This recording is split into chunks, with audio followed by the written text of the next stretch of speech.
All right, what's up, YouTube? So today's video is going to be talking about why I believe that everyone that goes to the gym, whether you're a weightlifter, powerlifter, bodybuilder, should be doing some sort of calisthenics in their training.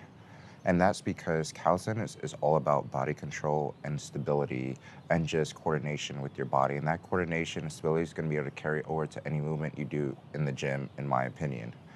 Let's take a bench press, for example. Generally, you want a arch back and somewhat of retracted shoulders, depressed shoulders. And I'm so in tune with what my scapular and body is doing because it's so important in calisthenics to be aware of your scapular positioning. All that scapular position with planches, front levers, any type of levers, or just any type of movement in general, it's going to carry over. I know exactly how much I'm retracting on that bench press because I'm able to train it so much and be so in tune and have that coordination with my scapula because of calisthenics. And that goes for every other movement, dips, any type of rowing movement on machines. I know exactly what position my scapula is, whether it's depressed, exactly if I can depress even more. So basically, that scapular control is going to carry over to the gym and all your movements. You know exactly what your form should be, how your scapula should be moving through that range of motion, depending on the exercise in the gym, because you train it and you're so conscious of it in calisthenics.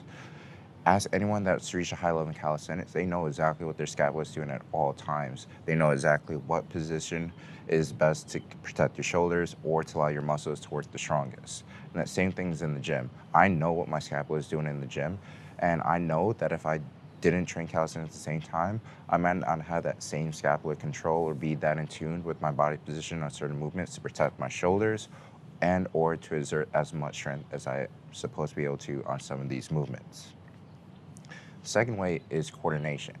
Let's say 90-degree push-ups, for example. The amount of incline you go from the handstand, you incline into that bent arm planche.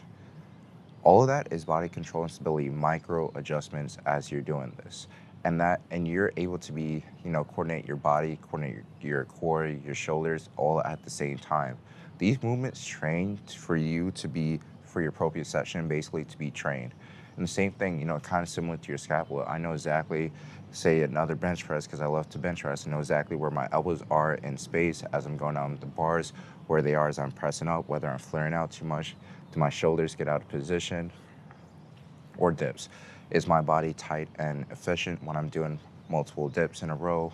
Do I have that stability on pull-ups? Am I swinging too much? Am I cheating too much on barbell rows? Because I know exactly what my body is doing without even me even looking at it. That's proprioception, knowing where your body is in space. So that coordination you get from calisthenics movements, how your body works as one kinetic chain, you know if your body's leaking energy somewhere in that movement. All right? And the third reason is that it's going to be that core stability. You need your core to be functional in calisthenics. It may not be the main driver of movements. For example, you have your lats and your upper back for front lever, but it'll still be impossible to do it without a strong core. Same thing with planches, levers, even pull-ups to a degree, even push-ups. They train your core. So now your core is never going to be a limiting factor when it comes to gym movements. Say bent arm rows, for example. Your core will never be the limiting factor. Your lower back strength will never be the limiting factor. You can basically row as much weight as your back and arms are able to row without worrying about if your core is stopping you from stopping your back from exerting as much strength as it can. You know. Fourth way is that joint stability. I never have to worry about my joints really because you train that straight arm strength, something you rarely train when it comes to the gym. So my tendons and my joints are so strong from calisthenics that I just feel extra strong on the bench press. When I'm unracking on a very heavy bench press, I can stay there for a while because my straight arm strength is so strong that when I'm on rack, I can make sure that my scapula is in the best position possible. I don't have to worry about going down immediately to like save strength for the lift. I can hold that locked out position for a really long time. And generally, yes, you can hold that locked out position if you didn't do calisthenics. But I know my tendons are so strong that I can comfortably lock out, really taking my time, getting adjusted, making sure I'm in the best possible position to set up myself to then do that bench press. So just your joint stability in general. At the top of the dip, I can lock out fully. I don't have, some people have joint pain when they're trying to lock out on a dip just because they don't have that tendon strength, that straight arm strength. No matter what I do in the gym, I'm never going to be held back by my tendons and my joints. And just everything just feels so much stronger because that scapular, I train it specifically.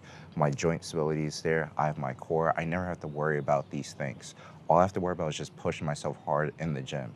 And that's really going to allow me to exert as much strength as I can and grow and just keep building that strength in the gym because my tendons are taken care of, my straight arm strength is taken care of, my scapula is taken care of, and then my coordination and core would just be on a different level as if I wasn't training calisthenics in conjunction with going to the gym. That brings me to point number 4.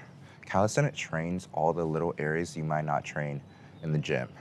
You know, you can't get to 20 plus pull-ups if your wrists aren't strong. You can't hold planches or certain handstands. If your shoulders are immobile or just your wrists can't take that force.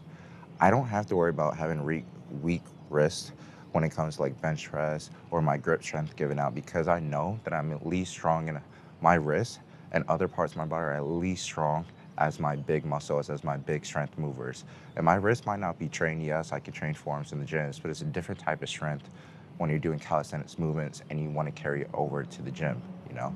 So all my little areas, all my little weaknesses are being taken care of in calisthenics. The stability, that wrist strength, all the little areas, you know, it's gonna pay off tenfold when it comes to the gym. Basically, calisthenics is basically gonna set the foundation for you so you don't have to worry about these little things when it comes to the gym. All you have to really worry about is just training yourself as hard as you can in the gym. And there's this big debate going on in the fitness world when it comes to range of motion, when it comes to training. Is the stretch better? Do you need the stretch? Do you just need a full contraction? I'm not here to tell you what the science says. There's still research being done. But generally, even some of the movements I do, I generally try to do full range of motion. But sometimes to the gym, we're not doing full range of motion. And sometimes that's because on purpose. Or in calisthenics, you're really getting that full range of motion. So you're making sure you're strengthening your muscles through the entire range of motion, and it's a loaded strength. So you're doing a planche raise. You're doing a full body weight press with your arms while improving your shoulder mobility, and certain movements like this, whether it's a back lever, training shoulder extension and flexibility at the same time. So calisthenics is going to push you through positions that you probably won't experience in the gym. You're making sure you're strong through the entire range of motion, basically on every single movement. At least you should be if you're doing calisthenics the correct way. Whereas in certain movements, you may not want to do that to get the most out of an exercise in the gym. You may want to shorten your range of motion to make it more effective in the gym.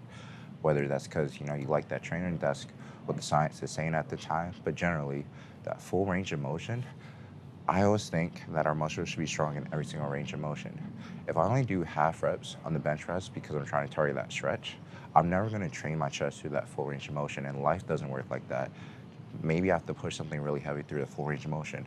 Imagine you spend all these years in the gym and you're not strong at the lockout or something like that. I think that's a little crazy to me. And the idea of going to the gym without being functional in general is also a little crazy. I'm a strong believer that you should be functional in the gym. So, and that pretty much wraps it up. You know, I just want to come on here and talk quickly about why I think calisthenics should be in every single training routine.